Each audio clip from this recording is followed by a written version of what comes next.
je m'appelle Sandra Dijon, j'ai 41 ans. Je suis née en Martinique. Je suis arrivée en France en 95. J'ai été joueuse professionnelle pendant 17 ans. Donc j'ai fait partie de l'équipe de France. Voilà Sandra Dijon qui glisse pour son premier ballon. Sandra Dijon, c'est difficile, mais ça rentre pour la petite nouvelle de l'équipe de France. Je suis médaillée d'or au championnat d'Europe. La France va être championne d'Europe, il est la Cortina, 3 points, c'est manqué, c'est terminé.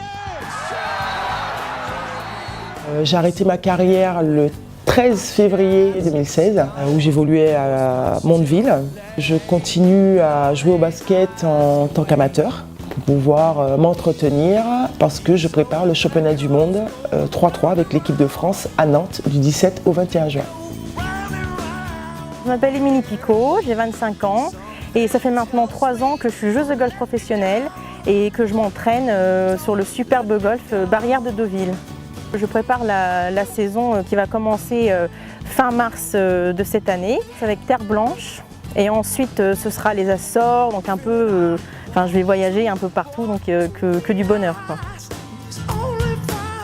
Je m'appelle Lisa Bourdon, je vais avoir 21 ans au mois d'août. Je pratique le horseball depuis 7 ans et je joue dans la Manche à Goncoutainville et en plus petite catégorie à Hauteville-sur-Mer dans le centre équestre de mon papa. Je suis championne de France par équipe avec l'équipe d'Agoncoutainville en 2016. J'ai été élue meilleure joueuse de ce championnat et par la suite j'ai été prise en équipe de France pour aller participer au championnat du monde au Portugal et on a remporté d'ailleurs ce titre avec l'équipe de France Ladies. Le bien-être est très important, très important. Et pour moi, c'est associé, mais de très près.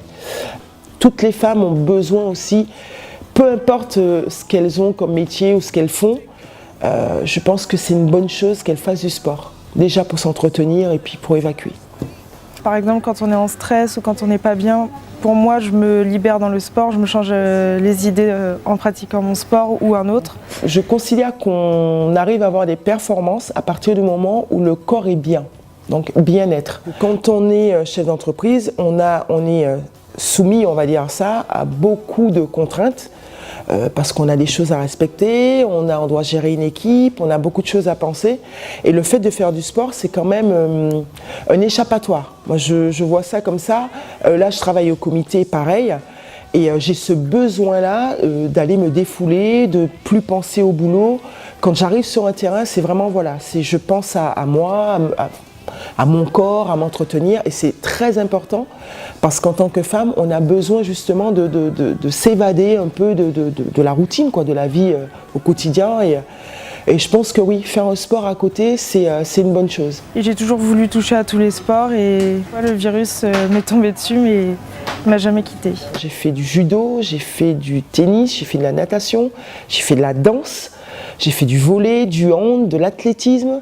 Je ne me voyais pas arrêter comme ça du jour au lendemain, ne plus faire de sport, c'était pas possible.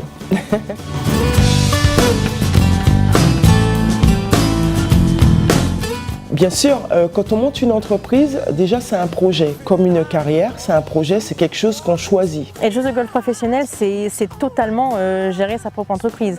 Je suis l'entreprise Émilie Picot, donc du coup j'ai mes objectifs, j'ai mon équipe.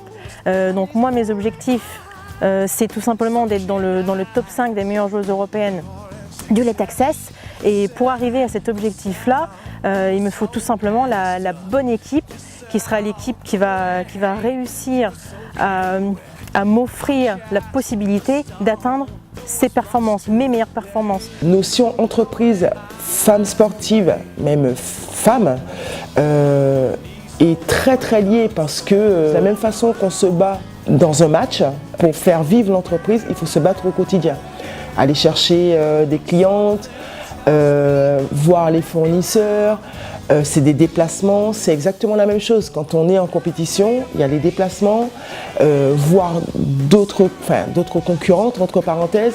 Il faut faire vivre, voilà, amener le projet à bout de façon à ce qu'on arrive à trouver une harmonie entre femmes, chefs d'entreprise, et entre parenthèses, sportif de haut niveau. Donc j'ai réussi pendant de 2009 jusqu'à 2016 à pallier, voilà, ces 3 statuts. En plus je suis maman, donc 4 statuts. je me suis entourée donc de Frédéric Bonhomme, qui est mon coach pour la technique. Toute la partie management, gestion des déplacements, même le réseau, sur les réseaux sociaux, etc. J'ai mon agent sportif qui est Flavia Manato.